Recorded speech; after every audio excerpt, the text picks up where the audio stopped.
Hi guys, I'm Michelle Taylor, licensed professional clinical counselor. Today I'm going to talk about active listening and how to improve your relationships with others.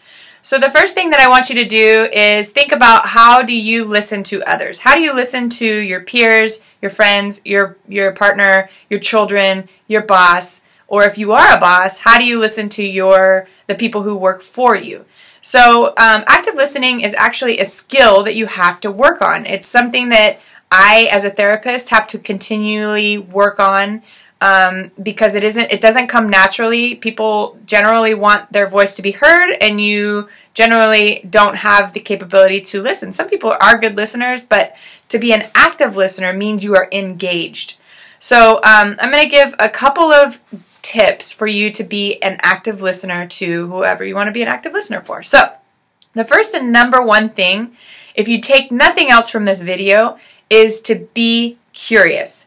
When you stay curious with somebody, all of the other things I'm about to tell you are going to come naturally in line. If you think about when you start dating somebody, the first thing that you do is you are curious about the person. They're new and they're exciting and you want to know everything about them, and so you're already actively listening to everything that comes out of their mouth. So think about that. Be curious. Just be curious. If you're a boss, be curious about why the person who's coming in is talking to you. You're going to be an active listener if you just stay curious. So that's the number one thing. If you don't get anything out of this, then definitely just stay curious. Number two, body language.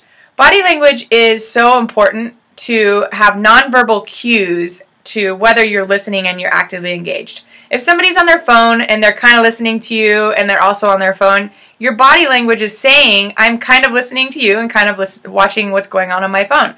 I'm 50% interested in you, 50% interested in what's going on my phone. You're not staying curious. You're staying curious in your phone and you're staying half curious in the person. It's not giving off the message that you care about what they're saying. So body language is really important. Leaning in, eye contact, using your hands, making sure that you use nonverbal cues, nodding, making sure that you're engaged in the conversation. Those are really important to stay actively engaged and actively listen. The person feels heard. And really, that's the most important thing here. They want to feel heard, important, valued, and seen. So those are the things that you want to make them feel. And again, going back to rule number one, just be curious. You're going to check off all those boxes.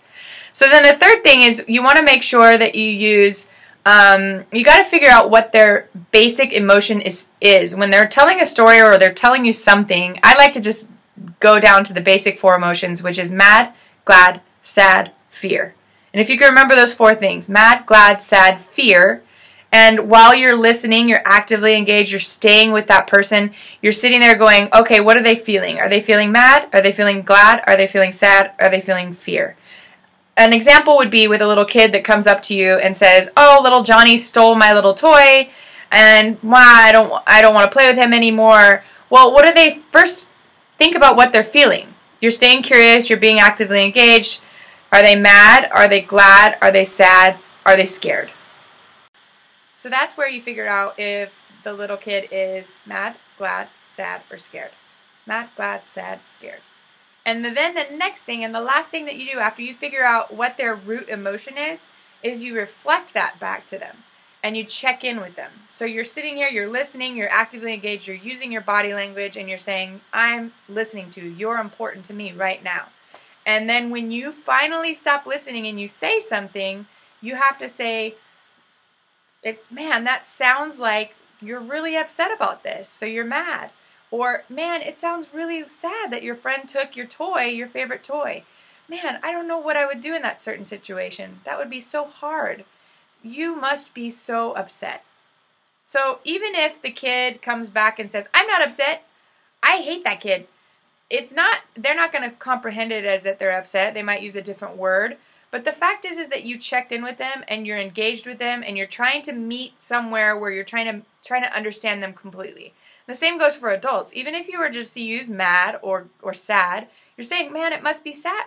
I would be so sad if I were in your shoes, and that would be so horrible if that would happen to me. You must not know what to do in a certain situation.